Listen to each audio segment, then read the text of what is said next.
بسم اللہ الرحمن الرحیم. ایاک نعبد و ایاک نستعین. اسپیکر صوبائی اسمبلی صاحب, governor Khyber Pakhtunkhwa, opposition leader Pakhtunkhwa assembly, deputy speaker صاحبہ, صوبائی صدر جنید اکبر صاحب, اور یہاں پر آئے ہوئے تمام خیبر پختونخوا کے سیاسی جماعتوں کے مشران, وکلاء صاحبان, ڈاکٹر صاحبان, اور ہماری صحافی برادری جو کہ پی کے سے ہیں, اور ہماری نیشنل میڈیا کے صحافی برادران, اور ہر مکتبہ فکر سے آئے ہوئے تمام لوگوں کو السلام علیکم ورحمۃ اللہ وبرکاتہ.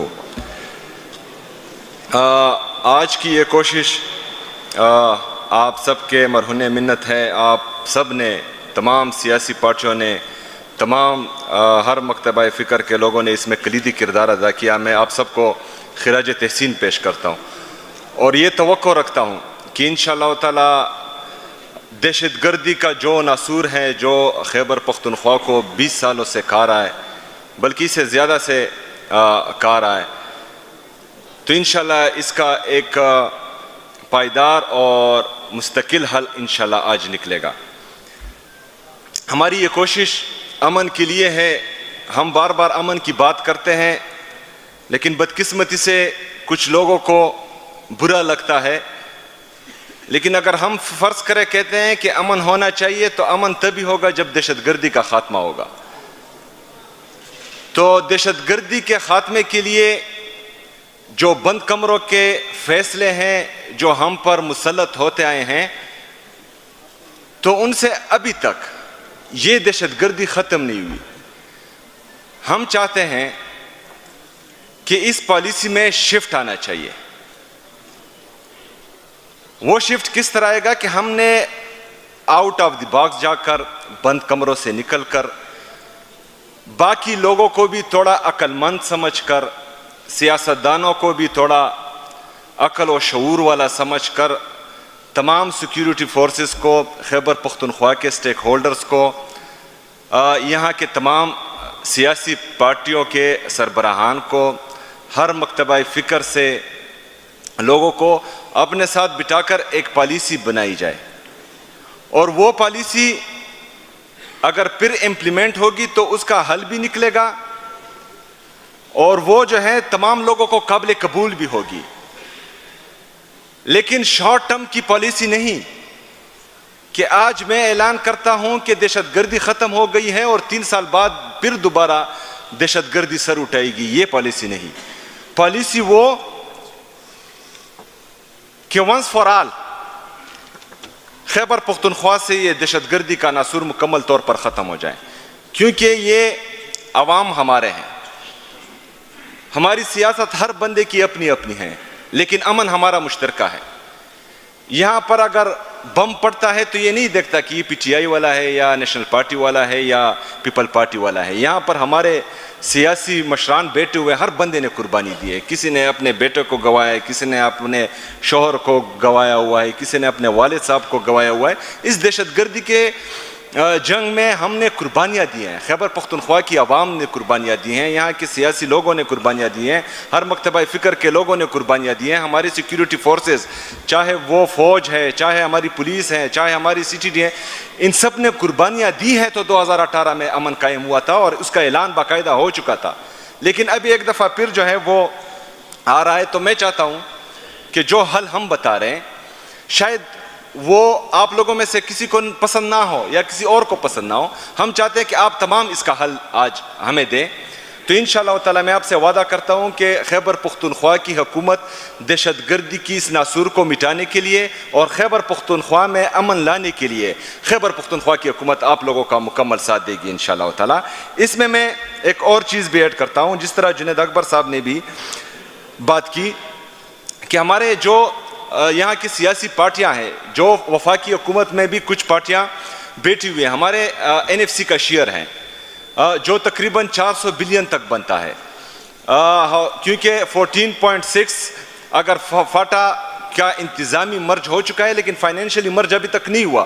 اگر ہم قبائلی اضلاع کو خیبر پختونخوا میں فائنینشلی مرج کرتے ہیں تو یہ 14.6 کا شیئر ہمارا 19.4 تک پہنچتا ہے, جو تقریباً 400 بلین تک ہمارا شیئر پہنچا, وہ ہمیں نہیں مل رہا. اچھا 100 بلین جو مرج اضلاع سے وعدہ کیا گیا تھا وہ ہمیں نہیں مل رہا. اس میں تقریباً ابھی تک ہمارے 700 بلین بنتے ہیں جس میں کچھ رقم ملی ہوئی ہے لیکن 500 بلین سے زیادہ ہمارا بقایا ہے. جو جنید اکبر صاحب نے بات کی کہ سندھ کو جو ہے 2.5 ریونیو جنریشن کا شیئر مل رہا ہے, اس پر کوئی بھی بات نہیں کرتا. 2.3 ریونیو جنریشن پر پنجاب کو مل رہا ہے, اس پر کوئی بھی بات نہیں کرتا. لیکن خیبر پختونخوا کا جنہوں نے 80,000 سے زیادہ اس پاکستان کے لیے, پاکستان میں امن کے لیے قربانیاں دی ہیں, اگر ان کے انفراسٹرکچر ڈیولپمنٹ کو 1% وار آن ٹیرر مل رہا ہے تو کسی کو پھر جو ہے بولنا اس لیے نہیں چاہیے کہ ہم جو ہے آپ کا 2.5 اور 2.3 بھی جو ہے برداشت کر رہے ہیں. اس طرح انورس ڈینسٹی پاپولیشن جو ہمارا ہے بلوچستان, سب کو ہم سے زیادہ ملا ہے. ہمیں 1% ملا ہے, کسی کو 2.5 مل رہا ہے, 2.3 مل رہا ہے, 2.7 مل رہا ہے. لیکن بات صرف خیبر پختونخوا کی ہو رہی ہے, تو اس کا مطلب یہ ہے کہ ہمارے ساتھ جو ہے ستیلی ماں جیسا سلوک ہو رہا ہے. تو اس میں برائے مہربانی اس کے علاوہ جو ہمارا نیٹ ہائیڈل پروفٹ ہے جو 2200 ارب روپے بنتا ہے, اور اگر 2200 ارب ہم پاکستان کے لیے جو ہے فائدہ مند ہے. خیبر پختونخوا پاکستان کو ہم بجلی بھی دے رہے ہیں, گیس بھی دے رہے ہیں, تیل بھی دے رہے ہیں, اس کی مد میں جو ہے ہمارا 2200 بلین سے زیادہ وفاقی حکومت وہ قرضدار ہیں, ان پر ہمارا حق ہے کہ وہ ہمیں دیں. تو اس میں بھی ہمارے جو حکومتی ارکان ہیں وفاقی حکومت کے, ان سے میں ریکویسٹ کرتا ہوں کہ آپ خیبر پختونخوا کا مقدمہ وہاں لڑیں. ہم دلیل بھی دیں گے, ہم دلائل بھی دیں گے, لیکن اگر فرض کریں اس سے بھی بات نہیں بنتی تو آپ لوگوں نے جو ہے پھر خیبر پختونخوا کے ساتھ کھڑا ہونا ہے, آپ نے جو ہے خیبر پختونخوا کا مقدمہ لڑنا ہے. میں یہ بھی چاہتا ہوں کہ ہمارے جو پاک افغان مذاکرات تھے, ہم سب نے, خیبر پختونخوا کی تمام جماعتوں نے اس کو خوش آئند قرار دیا تھا. پاک افغان تعلقات کے اثرات ڈائریکٹلی خیبر پختونخوا پہ ہوتے ہیں. ہم یہ چاہتے ہیں کہ خیبر پختونخوا کے لوگوں کا اور افغانستان کے لوگوں کا ہمارا دین, ہمارا اللہ, ہمارا نبی, ہماری زبان, ہماری کلچر, ہماری ٹریڈیشنز, ہماری ویلیوز, ہماری نارمز, ہماری سب یہ چیزیں مشترکہ ہیں. اگر فرض کریں آپ خیبر پختونخوا کے سٹیک ہولڈرز کو اعتماد میں لے کر ان مذاکرات میں جو ہیں ان کو استعمال کریں تو یہ مثبت نتائج دیں گے, غلط نتائج نہیں دیں گے. اگر ہم یہ بات کرتے ہیں تو اس کا مطلب یہ نہیں کہ ہم کسی کی سائڈ لے رہے ہیں. ہم پاکستانی ہیں, ہم چاہتے ہیں کہ پاکستان میں امن ہو, ہم چاہتے ہیں کہ پاکستان کے جو ہمسائے ملک ہیں ابھی تک جن کے محترم جناب وزیر اعلیٰ صاحب جن کے ساتھ ہمارے اچھے تعلقات ہیں تو ان کو بگاڑا نہ جائے. تو اس میں جو ہے اگر فرض کریں کسی چیز کا حل جنگ ہے تو جنگ جو ہے وہ آخری آپشن ہونا چاہیے. بہت شکریہ. بسم اللہ الرحمن الرحیم. ابھی ہم